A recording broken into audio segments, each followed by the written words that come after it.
मनोज काका जी, आपके पास सबसे पहले आ रही हूँ और मैं आपसे समझना चाहती हूँ 44 जातियां जो गिना दी हैं अखिलेश यादव ने, ये डेटा कहां से आया है सर कि यही 44 पिछड़ी जातियां जिनके वोट कट गए?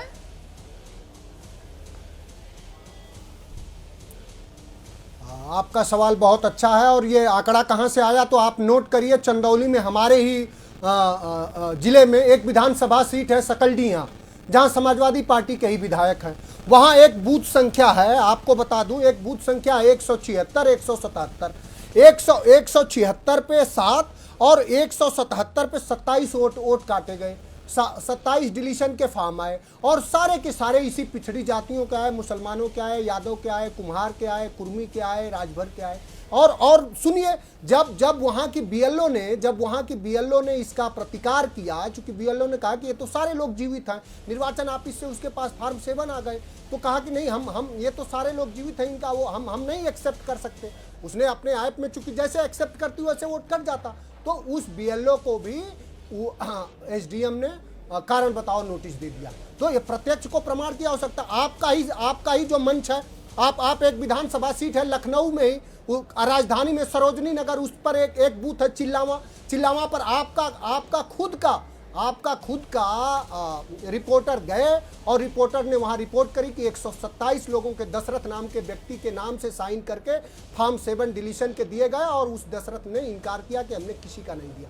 और जो उत्तर प्रदेश में 1,28,564 जो वोट आए हैं अननोन लोगों से, तो हमारा एक राजनीतिक दल होने के नाते राष्ट्रीय अध्यक्ष जी ने जानना चाहा कि ये कौन अननोन लोग हैं जो फॉर्म भर रहे हैं डिलीशन के लिए, और सारे जो फॉर्म भरे जा रहे हैं वो या तो राजभर के हैं, यादव के हैं, या तो मुसलमान के हैं, या तो फिर कुशवाहा के हैं, या पटेल के हैं। ये ऐसा क्यों हो रहा है, या हरिजन के है, दलित के, ऐसा क्यों हो रहा है, ये सवाल है। और आपको मैंने आंकड़े दिया और इसकी तस्दीक आपके संस्थान ने स्वयं किया। आप अगला सवाल करें। मैं अगला सवाल करती हूँ। तो मतलब ये जो आपने अपने यहाँ चंदौली का बूथ नंबर 176, 177 के वो 7 और 27 वोट बताए थे, तो वो उन्होंने मना कर दिया अधिकारी ने, तो वो वोट कटे नहीं है ना, उन्होंने काटने से मना कर दिया। ठीक है, आपने कहा कि भाई पार्टी का अपना तंत्र होता है, तो इसलिए हमारे पास जो जानकारी आ रही है उसके आधार पर हमने बनाया। बहुत बढ़िया किया सर, ये एक हम उम्मीद करते हैं कि राजनीतिक दलों को ऐसे काम करने चाहिए। अब अगला सवाल मेरा सुन लीजिए और उसका मुझे जवाब दे दीजिए।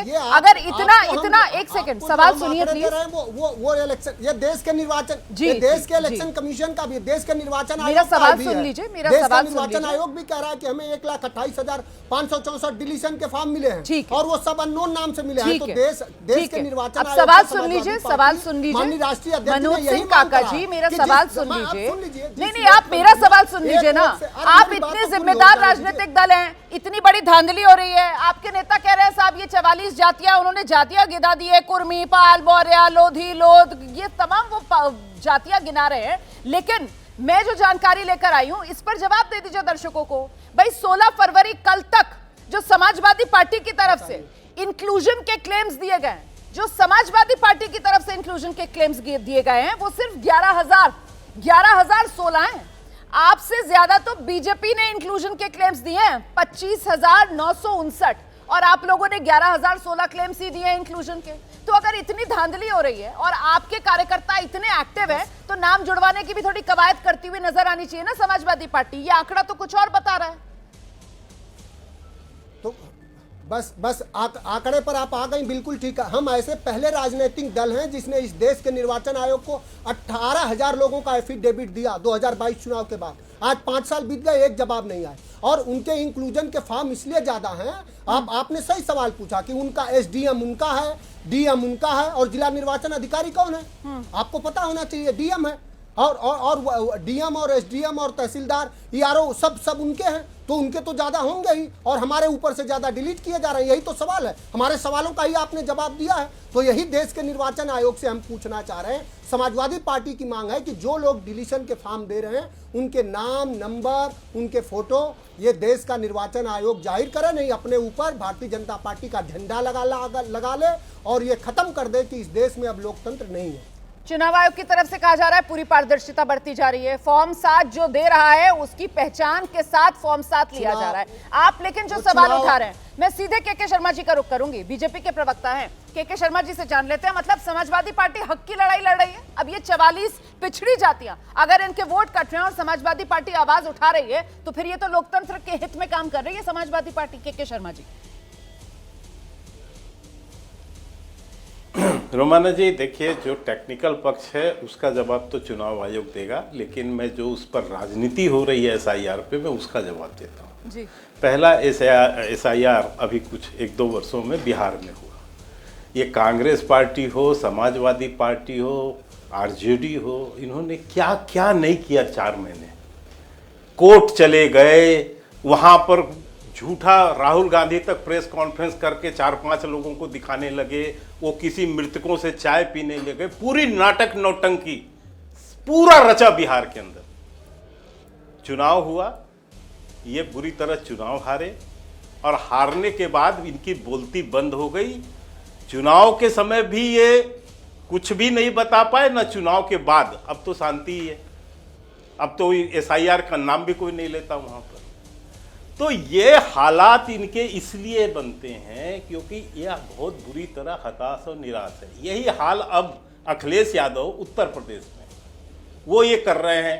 अरे जनाब, 200 लोगों के भी नाम कट जाएंगे ना, तो प्रदर्शन हो जाएगा, प्रदर्शन उस जिले में।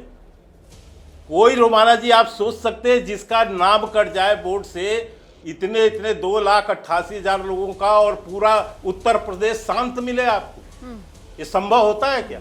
2 करोड़ एक प्रदर्शन मुझे बताइए, 2,88,000 एक प्रदर्शन हुआ हो? हाँ, वही मैं कह रहा हूं, 2,88,00,000 लोगों के 40 जातियों के नाम कट जाएं और वो उत्तर प्रदेश में एक प्रदर्शन ना हो, एक आदमी जो है सो स्फूर्त न खड़ा हो, इवन समाजवादी पार्टी तक लेके नहीं खड़ा हो पा रही है।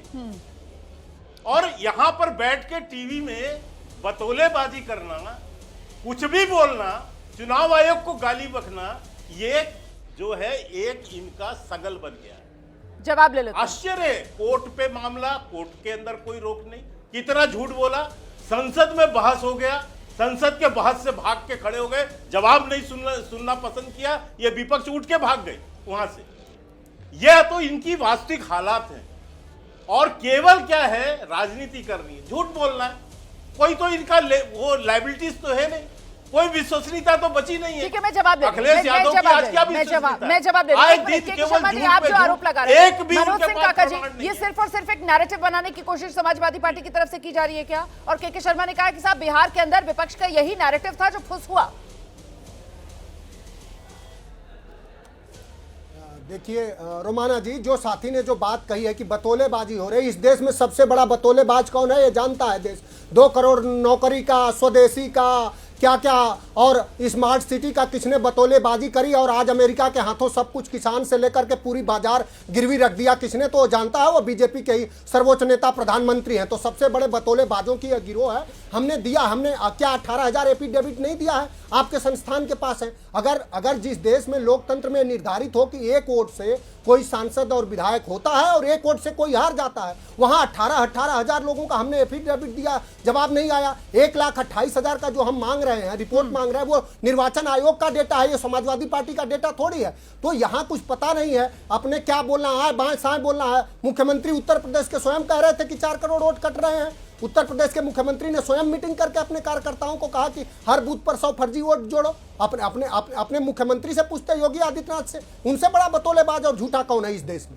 लगातार जो बात है, उत्तर प्रदेश में मर गए लोग, हजारों लोग, और आंकड़ा दिया गया 37 का, और घूम घूम करके यहाँ से बनारस से गोविंदाचार्य के भाई तक को 5 लाख पैसे बांटे गए। महाकुंभ का सबसे बड़ा झूठा कौन? देखिए, मुद्दा जो है वो भटक जाएगा। अगर महाकुंभ और अगर कोरोना वहां पर और मरने वालों के आंकड़े पर जाएंगे तो मुद्दा भटक जाएगा। आज जिस मुद्दे को लेकर चर्चा कर रहे हैं उसी पर रहते हैं ना। अगर उसी मुद्दे में दम है तो उसी पर रहना चाहिए।